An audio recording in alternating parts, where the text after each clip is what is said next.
Wah mas, baru-baru ini lagi rame nih mas. Katanya ada potensi kerugian negara karena just tip. Tapi di lain kasus just tip ini, sebenarnya praktik penghindaran pajak tuh banyak loh yuk. Jadi yang biasanya umum itu praktik kesalahan tagihan tuh yuk. Jadi misalnya nilai yang dicantumin di laporan sama yang aslinya itu beda.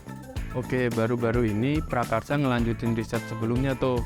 Jadi kita coba ngitung kerugian dari kesalahan tagihan itu dari 10 tahun terakhir di sektor perikanan sama batu bara.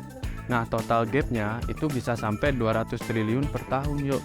Nah, yang kita hitung dari total PPN sama segala macam itu ada 7,3 triliun rupiah per tahun yang harusnya hilang. Padahal itu baru dari 2 sektor aja. Bayangin kalau ada 40 sektor di Indonesia yang di perdagangan internasional. Apa aja sih yang dilakukan pemerintah untuk mengurangi IFF atau aliran keuangan gelap itu sendiri?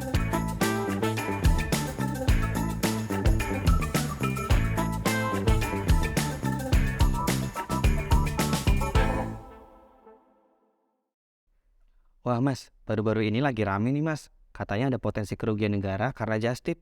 Waduh, seriusan tuh yuk. Iya bener deh, banyak di berita-berita. Aduh, aku padahal baru mau nitip temenku nih. Dia lagi di Jepang, aku mau nitip sepatu. Kerugiannya gimana tuh yuk? Jadi kan karena barang yang kita beli dari just tip itu dari luar negeri. Nah itu termasuk dari kegiatan impor. Oh iya, harusnya dia kena bea masuk impor ya? Betul mas, beberapa barang impor itu kan harusnya ada biaya masuknya. Tapi beberapa just tip itu nggak ngelaporin tuh harga barangnya sehingga nggak kena biaya impor. Atau bahkan mungkin just tip itu nggak tahu seharusnya barang impor itu ada biayanya. Oh, kalau mereka nggak bayar bea masuk impor, berarti mereka bisa masuk kategori penghindaran pajak dong ya? Kalau kayak gitu, itu sangat merugikan negara kalau kata aku mah. Wah bener banget tuh mas. Ternyata dari penghindaran pajak itu bisa ngerugiin ya. Padahal kan negara berkembang kayak Indonesia tuh butuh tuh pendapatan negara buat biayain program-program pembangunannya ya. Nah, betul tuh, itu emang bisa ngerugiin. Tapi di lain kasus just tip ini, sebenarnya praktik penghindaran pajak tuh banyak loh yuk. Wah, praktik apa lagi tuh mas terkait penghindaran pajak?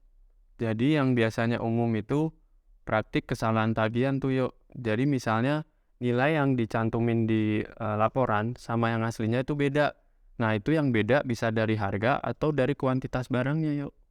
Bentar, berarti yang ngelakuin itu tuh para pelaku perdagangan internasional ya? Iya, bisa dari duanya. Itu eksportir atau importir. Bisa dari dua-duanya sekaligus. Nah, jadi tujuannya apa tuh mas mereka ngelakuin itu? Nah, kalau tujuannya, kalau dilihat dari sisi perusahaan sih pasti mereka ingin profit segede-gedenya kan. Nah, dengan cara hindarin pajak itu, mereka bisa dapat profit yang lebih tinggi. Nah, balik lagi, kalau ekspor sama impor itu kena biaya, mereka bisa ngakalin tuh gimana caranya pajaknya bisa lebih rendah dari yang seharusnya. Kayak gitu. Berarti di setiap perdagangan internasional tuh ada celah untuk terjadinya kesalahan penagihan ya mas? Iya, betul kayak gitu. Nah, itu yang paling umum dilakuin. Nah, kalau di Indonesia sendiri tuh kondisi terkait kesalahan penagihan itu gimana mas? Apakah memang terjadi juga? Oke, baru-baru ini Prakarsa ngelanjutin riset sebelumnya tuh. Jadi kita coba ngitung kerugian dari kesalahan tagihan itu dari 10 tahun terakhir di sektor perikanan sama batu bara. Nah, total gapnya itu bisa sampai 200 triliun per tahun yuk. Wah, itu kerugiannya besar juga ya mas? Terus kalau antara kerugian negaranya dan korelasinya sama kesalahan tagihan itu apa tuh mas?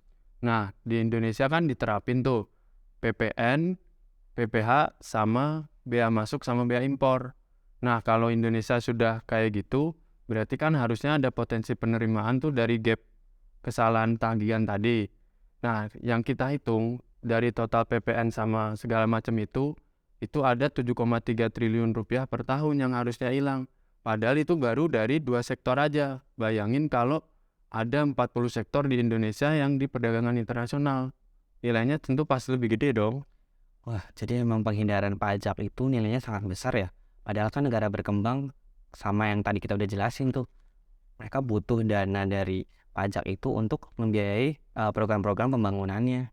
Betul, itu emang sangat ngerugiin negara, terutama negara-negara kayak Indonesia. Dan penghindaran pajak itu masuk ke salah satu cabang dari illicit financial flows atau aliran keuangan gelap. Nah, umumnya aliran keuangan gelap itu perpindahan uang atau aset dari negara satu ke negara yang lain. Nah, biasanya dia itu bareng sama kegiatan-kegiatan ilegal lain, kayak korupsi, terus ada pencucian uang, sama perdagangan ilegal. Nah, itu tentu ngerugiin negara banget praktik-praktik IFF kayak gitu. Termasuk penghindaran pajak tadi itu ya, Mas? Iya betul, apalagi kayak kesalahan tagihan itu kan didesain sama perusahaan yang emang mau nyari untung ya. Oh, berarti balik lagi secara umum tadi IFF memang benar-benar ngerugiin apapun itu bentuknya sama yang udah disebutin oleh Mas Ceko tadi.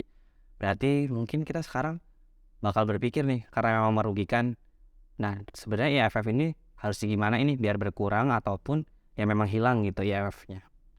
Kalau kita ngacu ke dokumen kayak Bank Dunia atau OECD itu emang perlu lintas sektor, misalnya organisasi masyarakat sipil, pemerintah ataupun sektor swasta itu sendiri, di mana mereka kolaborasi biar nggak terjadi yang namanya illicit financial flows itu. Jadi mereka harus bikin skema yang benar-benar memperkuat transparansi ataupun akuntabilitas dari lembaganya. Terus juga memperbaiki catatan perdagangan supaya nggak ada gap tuh antara ekspor ataupun impor di negara lain. Jadi sebenarnya masalah kita itu di lembaga yang benar-benar kredibel sama data yang benar-benar bisa dipercaya. Kayak gitu sih. Itu secara umum berarti ya Mas, di secara global negara-negara kalau mau mengurangi IFF harus seperti itu. Nah, kalau misalkan terkait kesalahan penagihan tuh ataupun kasus aliran keuangan gelap di Indonesia, sampai saat ini tuh udah apa aja sih yang dilakukan pemerintah untuk mengurangi IFF atau aliran keuangan gelap itu sendiri?